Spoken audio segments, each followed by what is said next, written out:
Se em 365 dias já acontece muita coisa, imagina você quando esse tempo dobra.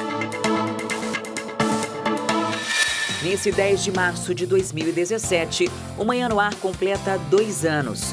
A gente mostrou aqui os principais acontecimentos da política, do trânsito, teve mais saúde, comunidade, casos que nos fizeram refletir. Para onde estamos indo? Responder essa pergunta parece difícil, mas é só lembrar que para cada dia ruim vem o dobro de dias bons. Uma verdadeira lição de casa, de vida. Dias de emoção, de gratidão. Eu estou me afastando do programa. Adriane, que nesse ano de 2016 me substituiu em diversas ocasiões, agora ela assume definitivamente o programa. Olá, muito bom dia. São 6h03. Nós já estamos ao vivo e você pode participar do Manhã no Ar com a gente. Dias de renovação. A dupla já conhecida dos ouvintes da rádio também está na tela da TV A Crítica, nas primeiras horas do dia. O Wilson Lima, que agora vai acordar cedinho de novo, né? É verdade. O Wilson apresentava o programa da rádio junto comigo durante 6 anos. Exatamente. Acordou bastante tempo durante a madrugada e voltou para a madrugada. Seja muito bem-vindo ao nosso programa. Obrigado, Adriane Diniz. Muito obrigado pela receptividade, muito obrigado à produção que me recebeu muito bem hoje de manhã, né? E vamos em frente. E mais do que tudo, dia de comemoração. A você, telespectador, nosso muito obrigada. Por aqui, a vaga sempre será sua. É só seguir com a gente nesse roteiro do dia.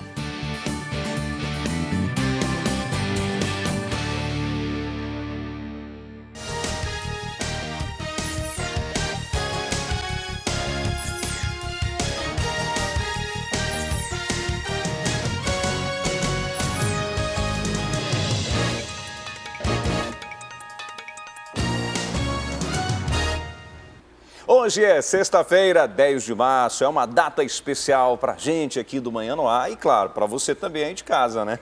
É isso porque hoje o programa completa 2 anos, a gente começou de uma forma diferente e hoje vai ser diferente para você que está aí do outro lado da telinha acompanhando e acompanha todos os dias a gente. Vai ter sorteio de brinde, vai ter promoção e... é muito simples, daqui a pouquinho a gente vai explicar como você vai poder participar para literalmente tomar café da manhã com a gente. Olha, e a gente vai explicar ao longo do programa, fique atento, eu só adianto uma coisa, fique com o seu celular na mão. Seu celular pode te ajudar a tomar esse café. A participação vai ser pelo Facebook e também pelo WhatsApp, então fique atento, viu? Se a mulherada já quiser colocar uma maquiagemzinha, né, colocar um batom para aparecer daqui a pouco no Manhã no Ar, já vai se preparando. O nosso WhatsApp é o 992258767. 992258767. Daqui a pouquinho a gente explica como você vai poder participar do nosso programa especial de aniversário de 2 anos do Manhã no Ar. E olha, como nos últimos 2 anos nós demos as principais notícias do dia, hoje não vai ser diferente, né? Infelizmente, na tarde de ontem, uma lancha naufragou próximo ao porto de Nova Olinda do Norte, município que fica a 135 quilômetros a sudoeste de Manaus. 22 pessoas estavam na embarcação na hora do acidente. E sobre esse assunto a gente vai conversar agora ao vivo com o Danilo Alves. Bom dia, Danilo. Eu queria que você desse detalhes para a gente sobre esse acidente. Quantas pessoas estão desaparecidas, quantas pessoas conseguiram serem resgatadas dessa situação? Bom dia, Wilson. Bom dia, Adriane. Bom dia a todos que assistem o Manhã no Ar. Então, 19 pessoas foram resgatadas pelo Corpo de Bombeiros, 3 continuam desaparecidas ainda, Wilson, sendo 2 crianças e um homem que ainda não tiveram aí as identidades confirmadas, nem as idades confirmadas. Mas o que se sabe foi o seguinte, por volta de 12h30 de ontem, de quinta-feira, essa lancha que saía de uma comunidade, a comunidade do Rosarinho, ali próximo à Borba, na verdade ela ia para a Borba, ela saía de Altazes em direção à Borba, quando foi por volta de 12h30 ali próximo ao porto de Nova Olinda do Norte, a cerca de 135 quilômetros da nossa capital, ela tombou e acabou naufragando. Como você falou no começo, são 22 pessoas que estavam nessa embarcação e logo em seguida que as pessoas viram, porque como ficava perto do porto, acionaram ali a polícia e também o Corpo de Bombeiros. Muitas pessoas que estavam no local ajudaram as pessoas que estavam ali, porque como ficava próximo do porto, muitas pessoas acabaram indo para a água para poder resgatar essas outras vítimas que estavam dentro dessa embarcação. E aí 19 foram resgatadas e levadas direto para o hospital de Nova Olinda, onde se encontram nesse momento. Ainda não se sabe informações do estado de saúde dessas pessoas. A Secretaria de Estado de Saúde aqui do nosso estado ainda não divulgou esses dados, já que são muitas pessoas também, né? Já que muitas pessoas que saíram praticamente ali, ficaram muito tempo na água e foram retiradas pelos populares. Se encontram todas ainda lá no hospital de Nova Olinda do Norte, ainda não tem informações se devem ser trazidas aqui para Manaus. O que também vai ser investigado, Wilson e Adriane, é a questão do motivo, né, o porquê que essa lancha tombou. Se ela apresentou problemas mecânicos ou alguma outra pane relacionada ao motor ou outro tipo de situação, ainda não se sabe e ainda vão apurar. Quem apura toda essa questão é o delegado de Nova Olinda do Norte, que é a área onde aconteceu esse acidente, né? Vai ser esse delegado que deve apurar as investigações e a polícia até o momento ainda não passou também nenhuma informação de como está o andamento dessas investigações, já que ainda precisa ouvir as vítimas e também precisa ouvir a pessoa, né, que estava comandando essa embarcação, que ela prestou depoimento ontem, mas ela precisou ir para o hospital. Ela deve voltar hoje para a delegacia para dar mais informações, mais detalhes de como aconteceu esse acidente. Wilson, Adriane. Ok, Danilo, as pessoas que conduzem embarcações aqui nos rios da Amazônia são pessoas bastante experientes, né? Precisa ser, né? Até pela nossa o chamado região. prático, né? Só navega por esses rios quem conhece. Agora, os nossos comandantes de embarcações acabam pecando porque colocam passageiros demais, tem carga além do que é permitido e esses são os principais problemas, os principais motivos, né, desses naufrágios, desses acidentes fluviais. É claro que a capitania vai investigar o que aconteceu aqui, né, para responsabilizar, inclusive, o proprietário da embarcação ou o comandante da embarcação, né, com relação a esse acidente que aconteceu. E o que acontece muito, já se tornou algo até cultural, é o transporte de cargas e passageiros na mesma embarcação. Isso até pode acontecer, mas de forma isolada. Por andar, por exemplo, se tiver carga, é só carga e passageiro é só passageiro, mas aqui é muito comum que isso se misture e também essa superlotação, né? E para driblar a fiscalização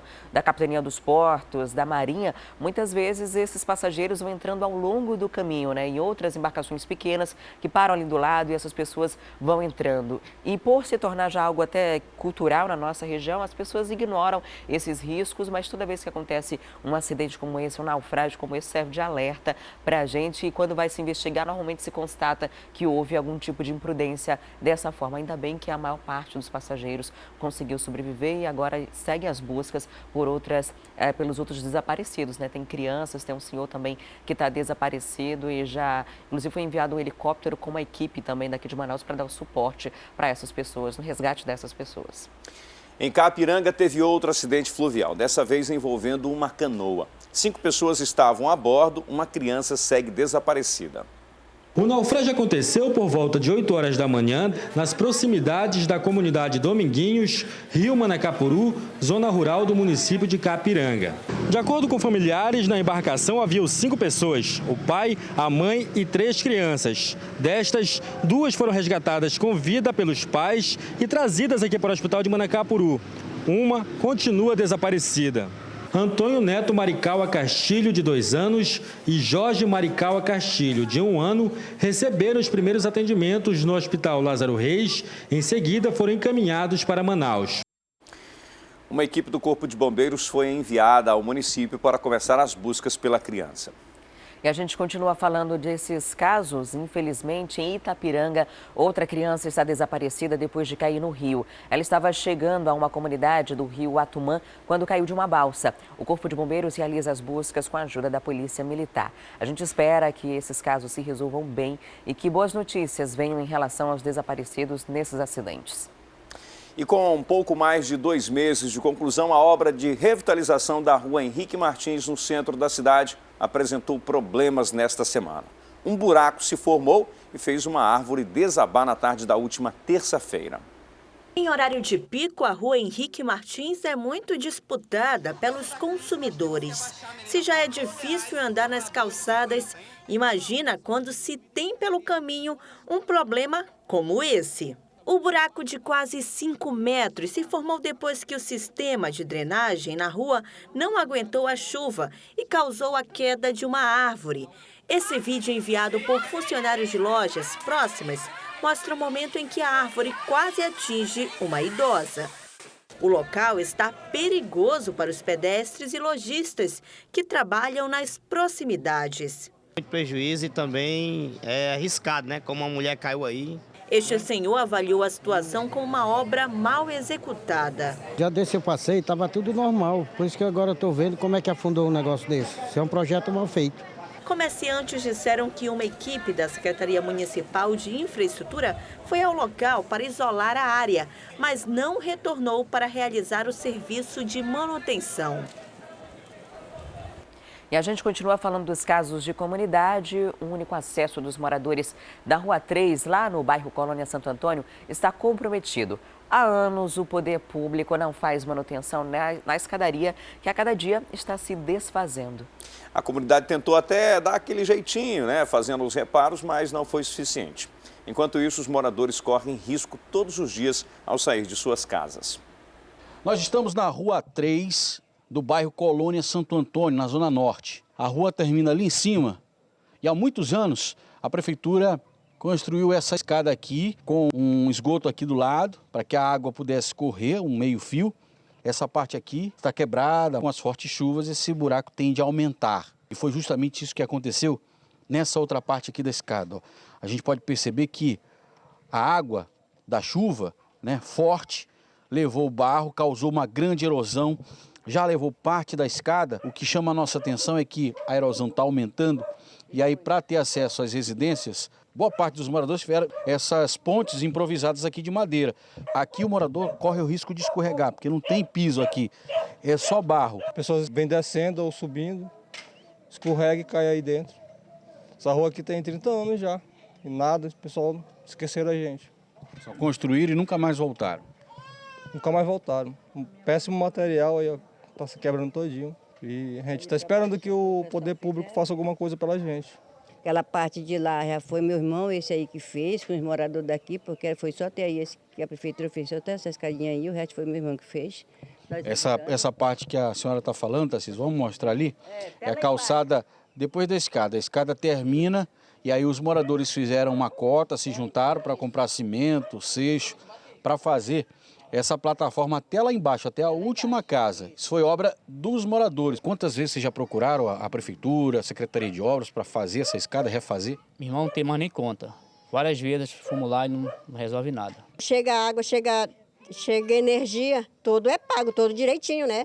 Porque a gente não pode ficar sem isso, sem não pagar. Mas o poder público não olha pra gente, não. Não é fácil. Quando chove, as crianças não vão para aula. A gente fica com medo de soltar as crianças que tem que sair nessa rua, né, por causa da escada. Nós estamos se vendo nessa situação que vocês estão vendo nós, né? Essa obra precisa ser feita o mais rápido possível para que esses moradores aqui tenham o mínimo de acesso, o mínimo de direito de ir e vir aqui das suas residências até as outras localidades. Com certeza, Márcio, precisa ser feito algo com o máximo de urgência. E o que a gente vê em vários casos como nesse é que a própria população, insatisfeita, já desesperada, resolve fazer um serviço que não é responsabilidade dela, é responsabilidade do poder público. E a gente sabe que mesmo tentando dar esse jeitinho, a população não tem o conhecimento técnico e nem deveria estar gastando dinheiro com isso. É uma responsabilidade da Secretaria de Infraestrutura. E a Seminf disse que essa semana uma equipe vai ao local verificar a situação para fazer o levantamento dos serviços necessários. E para conter a onda de assaltos aos ônibus em Manaus, a Polícia Civil está fazendo operações nos locais de maior ocorrência desse tipo de crime. Ontem foi apresentado um fugitivo do Compage, que também fazia assaltos a coletivos. Tiago Nascimento Fernandes foi preso depois de uma denúncia anônima. Ele é foragido do sistema semiaberto do Complexo Penitenciário Anísio Jobim. Segundo o depoimento à polícia, não quis voltar ao presídio depois que soube que haveria uma rebelião. Tiago é suspeito de assaltar um ônibus da linha 640 e ameaçar os passageiros com muita violência. Bastante violento, perigoso. As vítimas do roubo que ele cometeu na linha 640 informaram que ele chegou a encostar a arma branca, no caso faca, nos passageiros, solicitando que os pertences fossem entregados. De acordo com dados que foram divulgados pela Secretaria de Segurança Pública, o número de assaltos em ônibus de Manaus está reduzindo gradativamente. Em dezembro de 2016, foram registrados 322 assaltos. Em janeiro, esse número reduziu para 274. E em fevereiro, de acordo com o último balanço feito pela Secretaria de Segurança Pública, foram registrados 200 assaltos a coletivos e a micro-ônibus aqui na capital do Amazonas. A Secretaria de Segurança Pública diz que isso está acontecendo porque o número de denúncias também tem aumentado. As pessoas têm denunciado mais e a Polícia Militar tem conseguido prender essas pessoas em flagrante.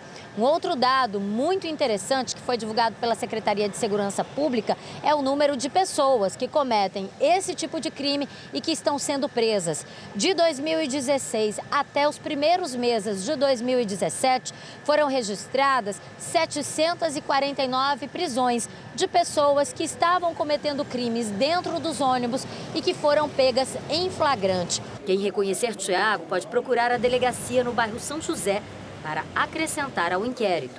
A polícia agora vai intensificar a procura por outros assaltantes. E por causa desses assaltos e até mortes no transporte público, motoristas e cobradores do transporte coletivo, alternativo e especial anunciaram que iriam parar as atividades em busca de mais segurança nesta sexta-feira. Para evitar o protesto, a equipe da SSP se reuniu com a categoria na tarde de ontem, a fim de definir ações que possam diminuir os assaltos aos ônibus. Durante a coletiva, o secretário Sérgio Fontes afirmou que não existe nenhuma quadrilha especializada para assaltar o transporte público e que os assaltantes que costumam realizar os crimes diariamente na capital são considerados oportunistas. O cara com uma faca entra, pega o dinheiro do cobrador, depois, se tiver tempo e oportunidade, ele colhe os celulares e o dinheiro dos passageiros. Isso não quer dizer que seja uma quadrilha. Enquanto houver dinheiro em espécie disponível, o transporte urbano vai ser algo como um caixa eletrônico de criminosos. Mas de acordo com o Sindicato dos Rodoviários, só nesses primeiros meses de 2017 já aconteceram mais de 500 assaltos só no transporte coletivo. E os bandidos agem da mesma forma, o que deixa entender para a categoria que se trata de uma quadrilha. Nós estamos buscando isso aqui, uma parceria com a Secretaria de Justiça, para a gente realizar blitz nos coletivos e visar também a segurança do motorista, do cobrador, mas também do passageiro. Os alternativos e o transporte de empregados do distrito também são alvos dos assaltos. Eles entram 5 dentro do ônibus, 2 atrás, um no meio, um na frente, um na cabeça do motorista. Em 800 metros ele toma a bolsa de todos os pessoal, inclusive estão tirando até o tênis. Os bandidos montam barricada, esperam a hora dos ônibus sair 2h15 da manhã, até às 6 da manhã ainda tem assalto no fretamento. Uma das saídas dos órgãos de segurança pública para inibir os criminosos é a implantação do botão de pânico em todos os veículos. Mas muitas empresas ainda não têm interesse nessa tecnologia. Olha, o diálogo é o melhor caminho, né? Senta a Secretaria de Segurança Pública, como foi feito ontem, com os representantes da categoria e encontra uma forma de resolver o problema. Agora, o sindicato não pode continuar colocando a faca no pescoço da população para que as autoridades se sensibilizem e atendam os pleitos deles. Assim, não vai ter greve porque atrasou um dia o pagamento, vai ter greve porque a gente quer o dissídio de tal ano, vai ter greve porque alguém foi assaltado. A população não pode ser penalizada por todas essas questões. Existem aí estratégias que podem ser adotadas em relação à segurança. O botão do pânico ajudaria e tem que partir também de interesse do Sinetran para que instale esses botões em todos os coletivos da cidade. É preciso um empenho coletivo, né? Empenho tanto das empresas, desempenho do setor de segurança pública, mas também a gente tem consciência que não dá para colocar um policial em cada ônibus e que as câmeras hoje também já não inibem mais a ação desses assaltantes que costumam ser assaltantes oportunistas. Não tem dinheiro, precisa usar droga, precisa algo desse tipo, eles vão Vou ali lá, sacar no ônibus. Vou nesse caixa. Por isso existe também a proposta de extinguir a circulação de dinheiro dentro dos ônibus de transporte coletivo e todo mundo utilizar um cartão Passa Fácil, que aí já gera outra polêmica.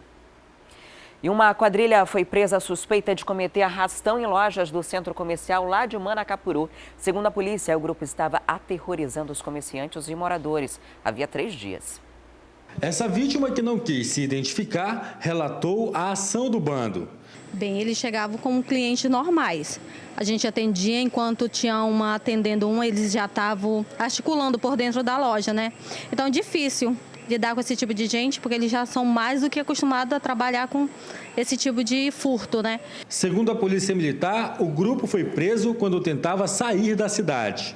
E foi deslocado várias viaturas até o rodoviário.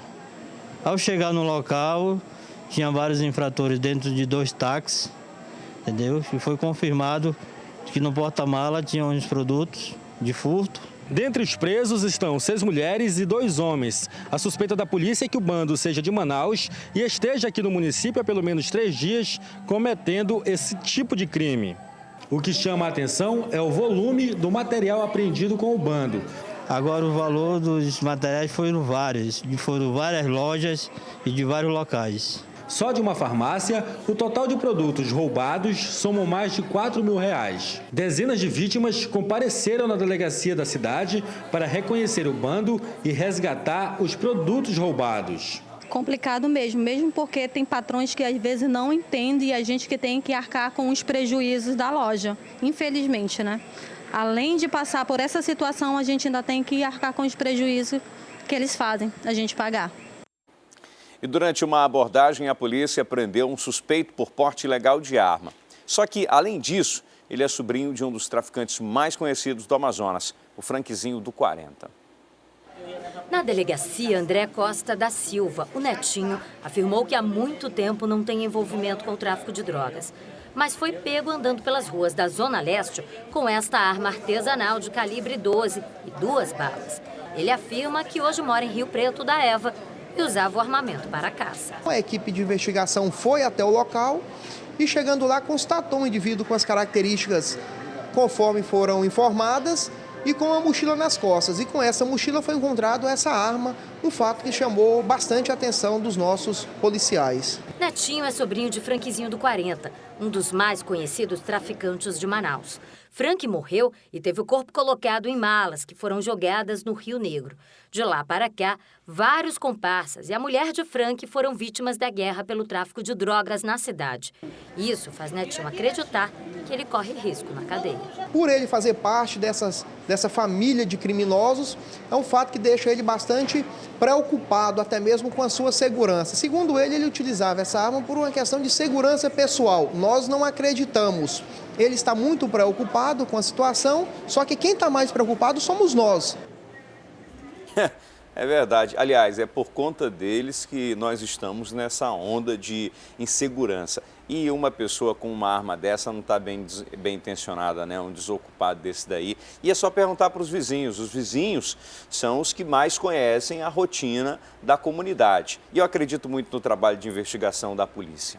Esse serviço aí da investigação é fundamental, até porque já tem um histórico familiar. E normalmente, quando a gente fala de tráfico de drogas, não é que se você tem um parente bandido, você também vai ser bandido. Mas existe uma espécie de herança no tráfico, que um deixa para outro. Então, quando o Franquezinho morreu, possivelmente alguém ali daquela área do 40 também assumiu esse tráfico de drogas. Normalmente é isso, um parente vai passando por outro. É um crime que acontece muito no centro ali desses núcleos familiares, e a gente já viu isso acontecendo em vários bairros da cidade, e como esse crime acaba sendo herdado, né? Como se fosse uma posse, e que a partir daquele momento ali que a pessoa morre, alguém da família assume, ou vai existir uma briga por divisão da área área em relação ao tráfico de drogas. Vamos mudar de assunto? A falta de planejamento na construção e depois a demolição parcial de um monumento na Zona Oeste levou o Tribunal de Contas do Estado a condenar a ex-secretária estadual de Infraestrutura, Valdívia Alencar. Ela terá que devolver mais de R$400 mil aos cofres públicos. Hoje, a obra segue abandonada e está servindo para algo bem diferente. Manaus tem o abrigo de chuva para motoqueiros mais caro do mundo. Custou alguns milhões de reais aos cofres públicos. É o monumento de homenagem à ponte sobre o Rio Negro, uma construção abandonada, de pouca utilidade para a população. O que é isso? É uma cabana? Não dá para entender o que é. A praça com o monumento foi inaugurada em 2011. Custou 5 milhões e meio de reais. Mais ou menos o valor para construir uma escola de tempo integral como aquela dali. No ano seguinte, o governo do estado percebeu que a praça iria atrapalhar o fluxo na saída da ponte sobre o Rio Negro. E por isso, uma parte precisou ser demolida. Agora, o Tribunal de Contas do Estado condenou a ex-secretária estadual de Infraestrutura, Valdívia Alencar, a devolver R$429 mil ao Estado. Para o TCE, houve falta de planejamento da CEINFRA, que sabia dos impactos no entorno da ponte desde 2008 e, mesmo assim, construiu a praça. Na decisão, o tribunal avalia que 10% da obra foi desfeito e daí vem o cálculo do valor da multa. Procurada, Valdívia Alencar não quis comentar a decisão. Quem quis falar e muito foi o seu Ivan. Ele passa todos os dias pelo monumento. Ao ver tanto lixo, água parada e moradores de rua, se diz indignado com o desperdício dos recursos públicos. O único nome que eu tenho para dar para isso aqui chama-se aberração. E esse dinheiro que foi gasto aqui, quase 6 milhões de reais, 5 milhões, 700 e alguma coisa aqui, serviria muito bem, né? Se fosse gasto em outras coisas, pelo menos no nosso bairro aqui, que isso aqui é perto do nosso bairro aqui. E aqui não, aqui você está vendo isso aqui. Aqui não tem utilidade para nada, a não ser para isso. Não tem explicação para essa obra, né? Porque não serve para nada, atrapalha o trânsito. Foi construída ali em homenagem à Ponte Rio Negro, que a ponte por si só já é um monumento de arquitetura, já é bonita, não precisava de um monumento para homenageá-la. Ainda mais um monumento que um ano depois teve que ser parcialmente demolido, né? A gente está vendo aqui as imagens, como a situação é totalmente hoje de abandono. Tem só colchão velho, tá sujo. Os motoqueiros usam ali como abrigo, porque para outra coisa não serve, né? E quem passa ali pela Avenida Brasil nem identifica o que é aquilo. É difícil você saber para que serve essa obra que custou tão caro, quase 5 milhões de reais. Bem em frente tem uma escola de tempo integral que também custou esse mesmo valor para a construção. Então a gente fica se perguntando por que se gasta tanto dinheiro numa obra que aparentemente não teve estudo nenhum, porque se faz uma obra, um ano depois destrói parte dela e anos depois de que isso aconteceu, isso ainda foi na época da gestão de Eduardo Braga, quando governador do estado do Amazonas, e até hoje não tem utilidade nenhuma, só é um desserviço. Pois é, e ela parece que serve muito mais à vaidade dos governantes do que propriamente à funcionalidade. Com a ponte Rio Negro, aumentou muito o movimento de veículos ali naquela área. Por que não se construiu ali um complexo viário, né? Uma obra viária para facilitar o trânsito ali naquela área? Uma alça de acesso para a ponte. Exatamente. Isso seria muito mais interessante e teria uma função. Talvez nem custaria 5 milhões e meio de reais fazer uma intervenção viária que facilitaria a vida de quem trafega por ali. Agora a gente espera que de fato esse dinheiro seja devolvido, né? O Tribunal de Contas deu essa condenação de devolução. A secretária Valdívia Alencar não quis comentar esse assunto. Esse não é o único processo em que ela está respondendo por obras que estão sendo investigadas em situações semelhantes a essa, da não utilidade ou da suspeita de desvio de dinheiro público. Então, que esse dinheiro pelo menos volte, possa ser utilizado em algo que de fato tem uma utilidade para a população. Agora é muito dinheiro, né? 5 milhões de reais numa obra que a gente não entende exatamente o que é, né? E só tem concreto e alguns fios, alguns esteios de aço, né? Só isso. Parece o chafariz lá do Parque 10, né? Olha, o governo do estado lançou a campanha Amazonas Sem Aftosa e a partir do dia 15, todos os produtores rurais do Amazonas devem vacinar seus rebanhos contra a febre aftosa. E quem tem mais informações sobre isso é o repórter Danilo Alves, com quem eu converso agora ao vivo. Olá, Danilo, bom dia mais uma vez. Qual o período para os produtores rurais vacinarem os seus rebanhos? Vamos deixar aqui logo esse alerta para ninguém perder esse prazo, né? Verdade. Adriana, é o seguinte, essa campanha vai haver 2 etapas. A primeira etapa vai abranger aí 41 municípios e a segunda, o restante dos municípios aqui do nosso Amazonas. Dessa primeira etapa começa no dia 15 de março e vai até o dia 30 de abril. Ou seja, vai precisar as pessoas, os produtores dos bovinos e dos bubalinos prestarem bastante atenção para esse período, para logo vacinarem o seu rebanho todo. Quem vai conversar um pouquinho mais sobre essa situação, essa campanha da febre aftosa, vai ser o Luiz Fernando, presidente da ADAF, que é da agência, né, de produção aqui do Amazonas. Então, Luiz, conta um pouquinho para a gente como é que vai funcionar essa campanha, sobre qual vai ser o período, como é que a ADAF, junto com a CEPRO, vai trabalhar para poder essas pessoas virem ou irem até os locais para poder vacinar os rebanhos. Certamente. Um bom dia, Danilo, e um bom dia aos espectadores da TV A Crítica. Realmente, a campanha ela tem sua abertura oficial dia 15 de março. Essa campanha é formada de 2 fases. Todas as 2 fases têm 2 etapas. A primeira etapa é de 15 de março até o dia 30 de abril. E a segunda etapa, do dia 15 de julho até 31 de agosto. Essa primeira fase, com essas 2 etapas, ela contempla 41 municípios. Municípios esses localizados na região do Baixo Amazonas, região metropolitana de Manaus, à exceção de Presidente Figueiredo e Novo Airão, e realmente o Alto e Médio Solimões. A segunda etapa, ela vai de maio a novembro e contempla os 21 municípios não contemplados nos 41 anteriores. Esses 21 municípios estão localizados no sul do estado do Amazonas e no Alto Rio Negro.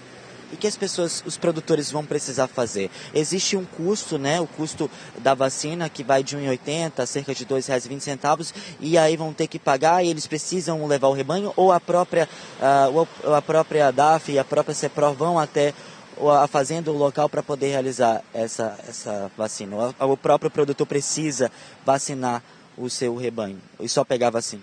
Olha, nós tivemos aí um ganho exponencial nessa campanha, que nós tivemos a adesão na iniciativa privada. Para certos municípios, as casas comerciais de certos municípios, habilitadas pela DAF, elas irão fornecer essas vacinas.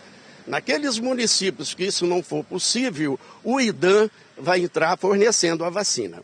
Então, no caso, as pessoas podem mesmo ir no local e nessas casas ou mesmo nas agências dos próprios municípios para pegar essa vacina e fazer, né, a vacina no rebanho. Certamente, estará à disposição, antes da campanha, nessas casas comerciais, o estoque de vacina, e aonde as casas não se fizerem presentes, aí o IDAM faria a alocação dessas vacinas em tempo hábil antes da campanha de vacinação. Agora, muitas pessoas que assistem a gente em casa sabem que todo ano tem essa campanha contra a febre aftosa, mas não sabe o que é a febre aftosa, né? Porque mora aqui na cidade, realmente não sabe muito, mas é bastante importante as pessoas de casa saberem o que é uma febre aftosa, porque afeta diretamente os bubalinos, principalmente os bovinos, né, Luiz? Certamente. É uma doença, a febre aftosa é uma doença infecciosa. Ela é provocada com vírus de alto contágio. Ela acomete bubalinos, bovinos, caprinos, ovinos e suínos. E mais, todos aqueles animais de cascos fendidos. Então, é bastante importante as pessoas... Sim, e ela apresenta lesões na boca dos animais, língua e gengiva, no úbre e nas partes inferiores dos animais, na pata. Ela aparece sob forma de feridas que se transformam em aftas. Essas aftas pode provocar no animal uma temperatura muito alta nesses animais, uma salivação abundante, uma perda uma perda de apetite nesses animais. Com essa perda de apetite, os animais perdem peso e as fêmeas que produzem leite também declinam sua produção leiteira. Quando essas lesões se dão na parte inferior, ou seja, na pata, o animal claudica, ele fica não aguentando nem pisar direito em cima das tuas patas. É muito complicado mesmo, né? Então tem que realmente os produtores irem até os locais para poder fazer essa vacina. Olha só, são mais de 1 milhão, cerca de 1 milhão aí e 200 mil bovinos e quase 75 mil bubalinos, ou seja, pessoas, produtores que assistem a gente agora. Fiquem atentos a esse prazo que começa do dia 15.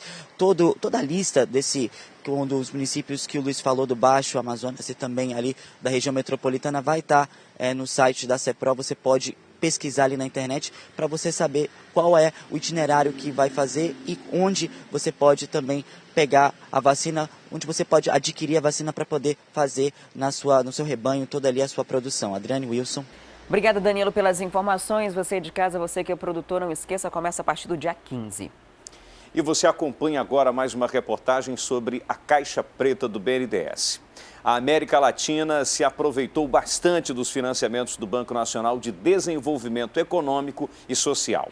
Para se ter uma ideia, o dinheiro brasileiro ajudou a aquecer a economia de pelo menos 8 países. A equipe de reportagem da Record TV mostra agora que no Peru, as empreiteiras brasileiras também estão envolvidas em escândalos de corrupção.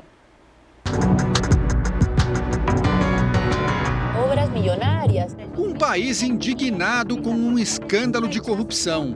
Ex-presidentes em maus lençóis, com amizades comprometedoras. 3 gobiernos consecutivos.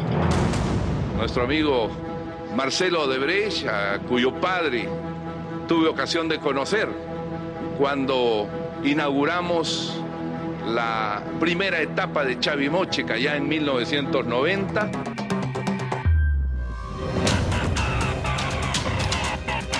O Peru vive hoje situação parecida com a do Brasil. Denúncias de superfaturamento em obras públicas e suspeitas de pagamento de propina a autoridades. No centro do escândalo estão as relações do governo peruano com as empreiteiras brasileiras. Júlia Príncipe trabalha na investigação dos contratos e das obras.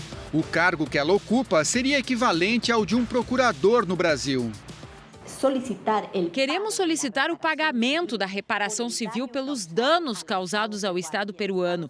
E o Estado são mais de 30 milhões de peruanos. Qual o montante dessa reparação? Porque o dano é incalculável. No ano passado, a Odebrecht confessou à justiça americana ter pago 29 milhões de dólares, 92 milhões de reais em propina a funcionários do governo peruano. O Ministério Público abriu processo para investigar as relações da construtora com o atual presidente e com os 3 últimos ocupantes do cargo. As construtoras brasileiras são responsáveis por 20 obras públicas em andamento no país. Algumas delas financiadas por dinheiro brasileiro do BNDES. 400 milhões de dólares, ou quase 1 bilhão e 300 milhões de reais, é o total destinado pelo Banco Brasileiro de Desenvolvimento para financiar projetos de engenharia no Peru. Obras grandiosas como esta usina hidrelétrica construída no alto da Cordilheira dos Andes. Um vídeo da própria construtora exalta a façanha da engenharia brasileira. A central elétrica, que fica a 400 quilômetros da capital, tem capacidade para fornecer 6% de toda a energia consumida no país. A construção começou em 2011. Foi erguida seguindo rigorosos critérios de proteção ao meio ambiente. Tudo graças à ajuda do dinheiro brasileiro do BNDES. Quem chega em Lima e sai para conhecer os cartões postais da cidade, encontra essa vista maravilhosa. E daqui de cima já é possível enxergar obra brasileira no Peru. O prolongamento da Avenida Beira-Mar, na capital, é uma das obras com participação da Odebrecht.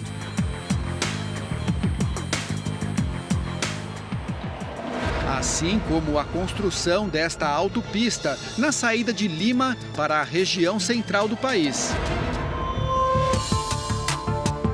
Este prédio, num dos melhores bairros de Lima, está no centro das investigações do Ministério Público peruano. Aqui fica a sede da construtora Odebrecht, no Peru. A empresa brasileira é suspeita de ter pago propina para vencer licitações de obras públicas no país.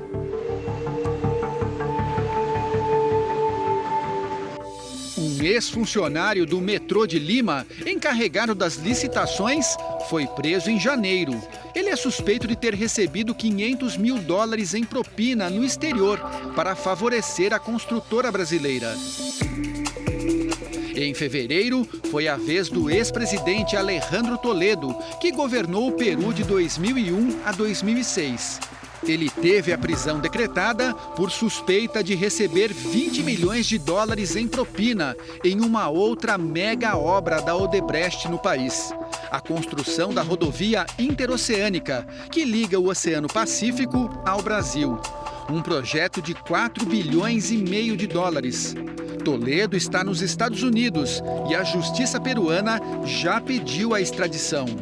São tantos indícios e acusações que até este monumento no alto da capital, um presente dado pela Odebrecht ao ex-presidente Alan Garcia, virou símbolo das relações suspeitas entre as autoridades e as empreiteiras.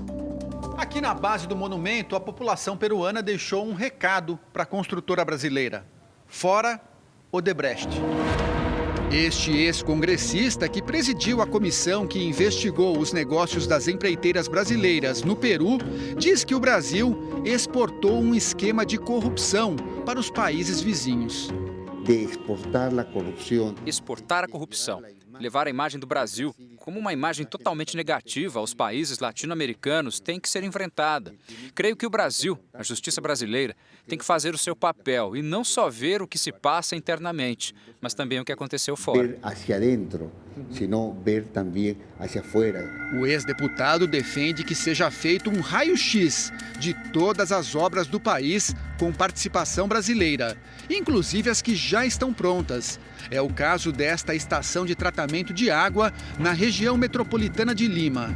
Uma obra de $314 milhões para abastecer 2 milhões de pessoas.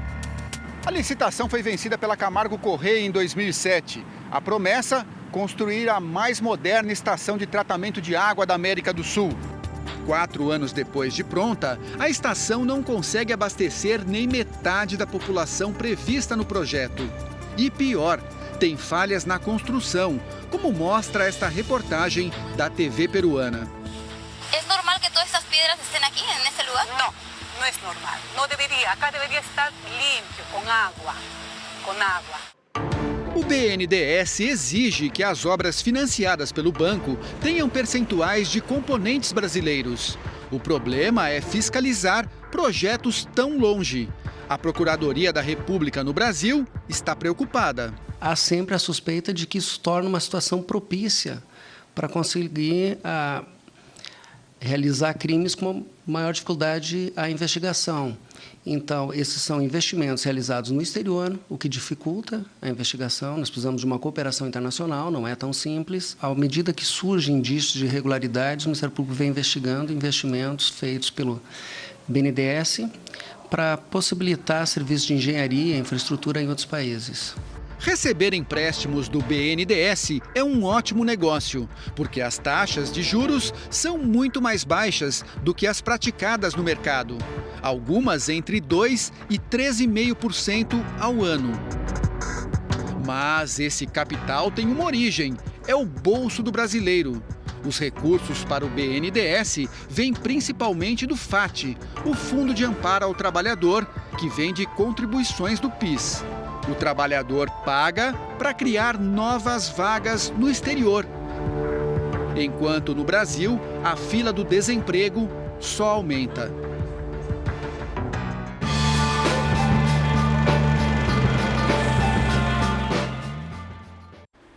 E hoje é um dia muito especial para a gente aqui do Manhã no Ar. Ao longo da semana, o programa já vem recebendo carinho de pessoas que nos acompanham e nos assistem todos os dias. Estou falando que é um dia especial, Wilson, porque hoje é o aniversário de 2 anos do nosso programa, do programa matinal aqui da TV A Crítica, o programa jornalístico que leva todos os dias para você as principais informações do dia. E a gente tenta, acima de tudo, ser útil na sua vida. Desde os nossos quadros de saúde, de economia, de educação, oportunidade de emprego, enfim, é uma forma que a gente tem para retribuir também tanto carinho que a gente recebe de você de casa. E um desses reconhecimentos, Adriane Diniz, está vindo de um telespectador que é amazonense, mas que mora na cidade de Takaoka, na província de Toyama, no Japão.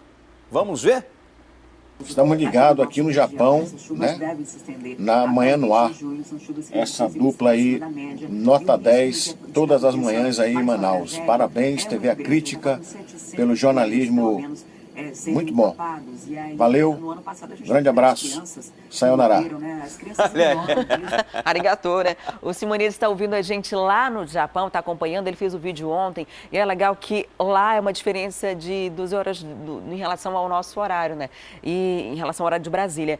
E é nesse horário que a gente está tomando café da manhã aqui, ele está jantando lá, é o horário que ele volta do trabalho e aí liga o computador e acompanha a gente pelo aplicativo A Crítica Play. Tem muita gente acompanhando a gente no aplicativo que não está aqui no Amazonas, em vários lugares do mundo, para se manter atualizado sobre o que está acontecendo aqui no Amazonas. O A Crítica Play está disponível, além do computador, está disponível também para o tablet e os sistemas Android e iOS. E é gratuito, né? Então corre e avisa lá para um amigo, aquele amigo que mora em outro estado, que mora em outro país, que ele também pode acompanhar as notícias aqui do estado do Amazonas. E olha, e hoje nós queremos convidar você a participar do programa de 2 anos com a gente. Gosta do Manhã no Ar? Assiste a gente todos os dias. A gente tem um presente para você. Coloca aqui a nossa página e mostra como as pessoas vão participar. A nossa página no Facebook, ou então pode mandar para o nosso WhatsApp, que é o 992258767. Você vai fazer o seguinte, você vai fazer uma foto ou um vídeo, né, mostrando que está assistindo o programa Manhã no Ar, né? Faz um selfie e tal, e diz que está assistindo o Manhã no Ar, faz sua rotina. Está tomando café? Está tomando café e está assistindo foto Manhã da no Ar? mesa, faz um vídeo mostrando a mesa e a TV ao mesmo tempo. Está no trabalho, muita gente está no trabalho nesse horário acompanhando também as notícias. Pode mandar o seu vídeo ou foto. Anota o telefone que está aqui embaixo, ó, 992258767. A outra opção é você mandar a sua participação através da nossa página no Facebook. Acesse o Facebook e coloca lá Manhã no Ar e interage com a gente que daqui a pouco vai ter sorteio. Tem brinde para você que é o nosso telespectador. Também tem a promoção que a gente anunciou durante essa semana, que é do jogo de basquete, vai acontecer nesse sábado. Daqui a pouco a gente vai divulgar também quem são os vencedores. Wilson, eu vou aqui rapidinho, que vou pegar o que é o brinde. Pegue tá aí o presente. Tá Olha aqui, aí, ó. Presente para o nosso telespectador. A nossa caneca, aí você vai realmente tomar café da manhã com a gente. Essa aqui é a caneca do Manhã no Ar, ó, que a gente preparou especialmente para você. A gente imagina, muita gente já está mandando a foto, o vídeo. Então, a gente vai sortear no finzinho do programa, a gente vai publicar na nossa página no Facebook quem são os vencedores. Não esquece de colocar o seu nome, além disso, coloca o bairro de onde você está acompanhando a gente, para que a gente possa entrar em contato com você, fazer o sorteio. Quem sabe você não toma esse cafezinho com a gente aqui no Manhã no Ar. Vamos para o intervalo comercial e você vai colocando lá suas publicações na nossa página no Facebook. A gente volta já. Então, estamos aguardando a sua participação no nosso aniversário, o aniversário do Manhã no Ar.